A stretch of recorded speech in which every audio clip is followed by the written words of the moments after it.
Un plan de contrôle strict des armes à feu et des munitions est en phase de préparation. Nous avons sollicité et continuons de solliciter l'aide de tous les pays de la région qui ont fait ou font encore l'expérience des méthodes de lutte contre les organisations criminelles transnationales. Des approches sont en cours en vue de convaincre tous les membres du Conseil de sécurité des Nations Unies de la nécessité de changer le statut de la mission de sécurité et de support à la police. Nous remercions les membres des gouvernements de la CARICOM, du Kenya et des pays amis qui nous aident depuis des années à atteindre cette stabilité. Plusieurs démarches ont été entreprises en vue de permettre de mieux nous attaquer aux défis que représentent les gangs pour la sécurité publique. D'autres sont en cours auprès de plusieurs instances internationales et gouvernements pour renforcer la capacité de la police nationale et celle des forces armées d'Haïti. L'inauguration de la base militaire Vertia de Tabar, le 18 novembre 2024, est venue concrétiser le retour de nos soldats dans le combat pour la défense de la démocratie.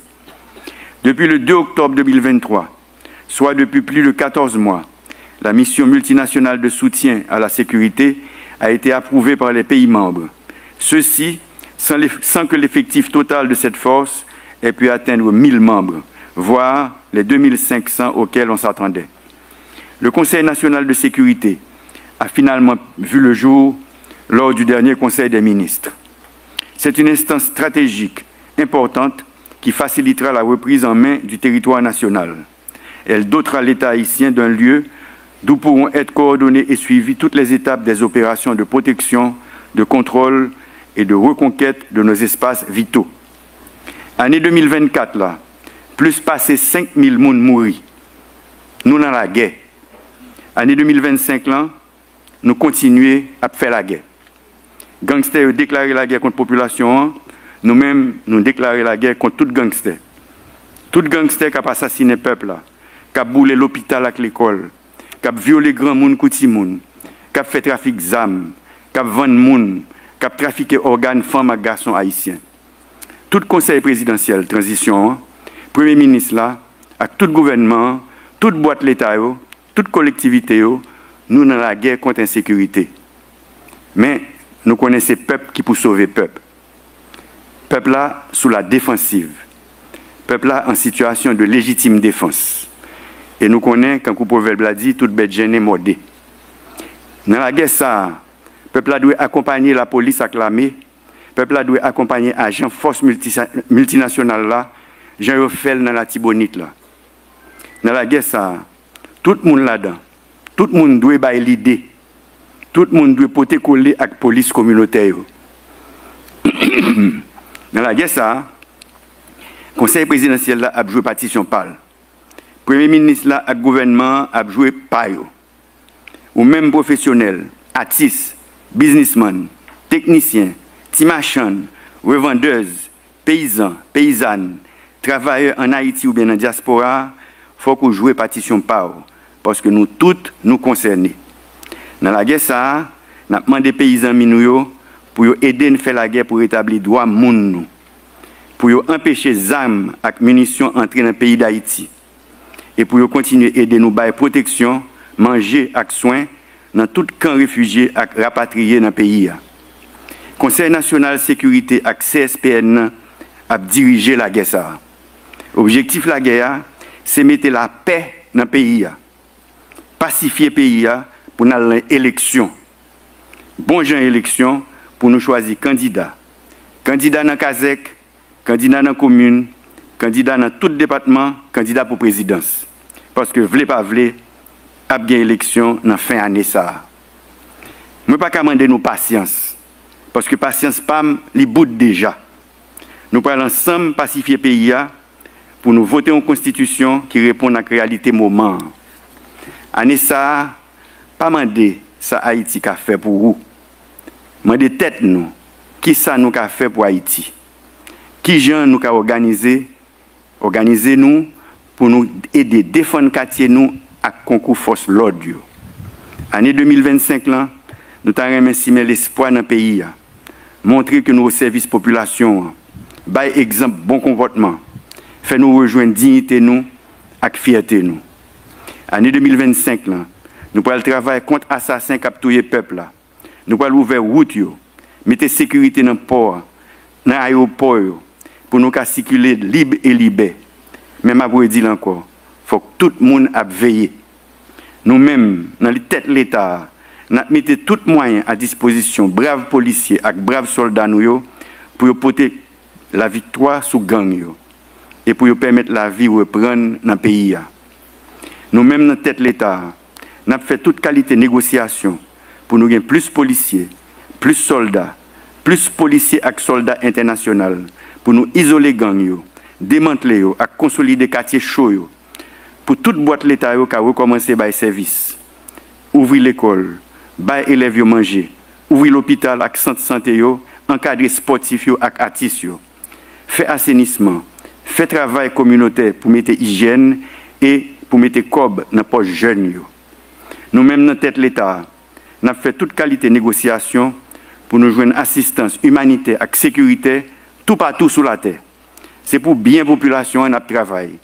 Nous avons demandé tous les patriotes dans la diaspora pour aider nous à faire ça. Nous avons demandé tous les médias pour entrer dans la guerre. Nous avons demandé nous-mêmes journalistes qui sont victimes tout le temps pour ne pas relayer les messages bandits qui ont terrorisé la population. Année 2025, c'est bicentenaire dette indépendance.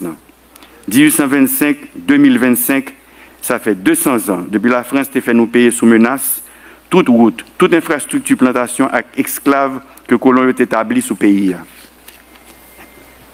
Haïtiens de tous côtés, on nous saisit tête nous. Mesdames, Messieurs, Haïti a proclamé son indépendance après cette guerre implacable menée contre les colons français pour faire valoir le droit naturel et imprescriptible à la liberté, qui était d'ailleurs consacré par le droit positif français de l'époque à travers la Déclaration des droits de l'homme et du citoyen en 1789. Cette déclaration stipule en son article 1er que les hommes naissent et demeurent libres et égaux en droit. Ce texte pose les bases mêmes de la République et de la démocratie.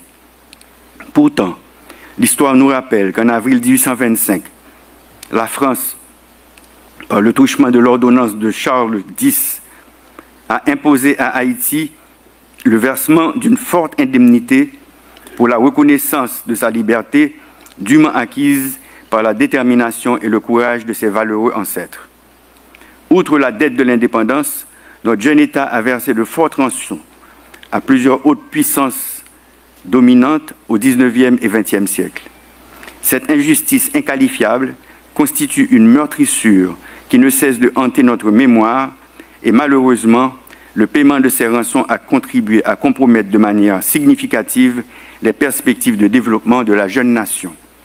Par conséquent, nous devons envoyer un message clair aux différents peuples de la planète. Haïti réclame la restitution de cette rançon et la réparation des torts causés par l'esclavage, reconnu depuis des années comme un crime contre l'humanité.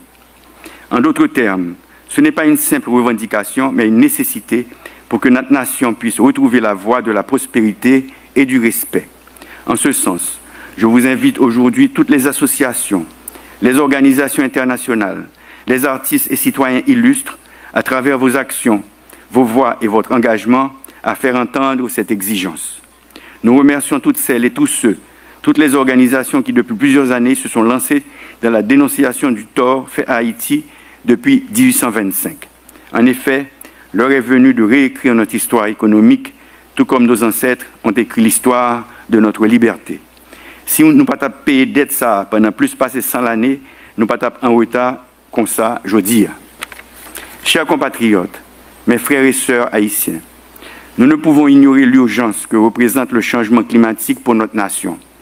Haïti, en tant que pays insulaire, au cœur de la région des Caraïbes, figure parmi les nations les plus vulnérables aux effets dévastateurs de cette crise mondiale.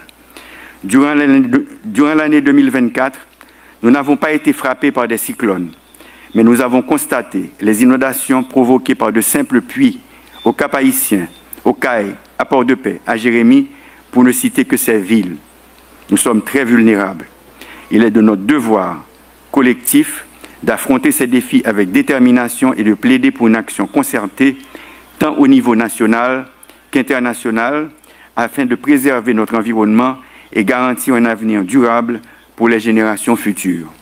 Il est essentiel que la communauté internationale reconnaisse la contribution négligeable d'Haïti au réchauffement climatique mondial et apporte un soutien concret sous forme de financement climatique, de transfert technologique et d'assistance technique. Le changement climatique ne constitue pas seulement une crise environnementale pour Haïti, il s'agit d'une menace existentielle qui appelle une réponse collective, immédiate et concertée afin de préserver les ressources, la biodiversité, de protéger les communautés et assurer un avenir durable pour les générations futures. Mes frères et sœurs, enfin de cette terre bénie qu'est Haïti, notre pays traverse des épreuves sans précédent, mais je suis convaincu que c'est dans l'unité et la solidarité que nous trouverons la force de surmonter ces défis. Aujourd'hui, plus que jamais, nous devons mettre de côté nos divergences pour bâtir ensemble l'avenir d'Haïti. Inspirons-nous de nos ancêtres qui ont malgré tout fait preuve d'une résilience exemplaire pour obtenir notre indépendance. C'est en unissant nos forces que nous pourrons réaliser ce que beaucoup croyaient impossible. Ensemble, nous choisirons la voie de la paix, de la prospérité et de la dignité. Que ce grand jour nous inspire à bâtir un pays où règne la justice, l'équité et la dignité pour toutes ces filles et tous ces fils. Qu'il nous guide à rebâtir notre pays en restaurant l'autorité de l'État, en organisant des élections honnêtes, crédibles et transparentes et en améliorant les conditions de vie de la population. Je vous souhaite, ainsi qu'à vos familles, à toutes celles et tous ceux que vous représentez, une bonne et heureuse année 2025, pleine de succès, de santé et de bonheur. Vive l'indépendance, vive l'unité nationale, vive Haïti. Je vous remercie.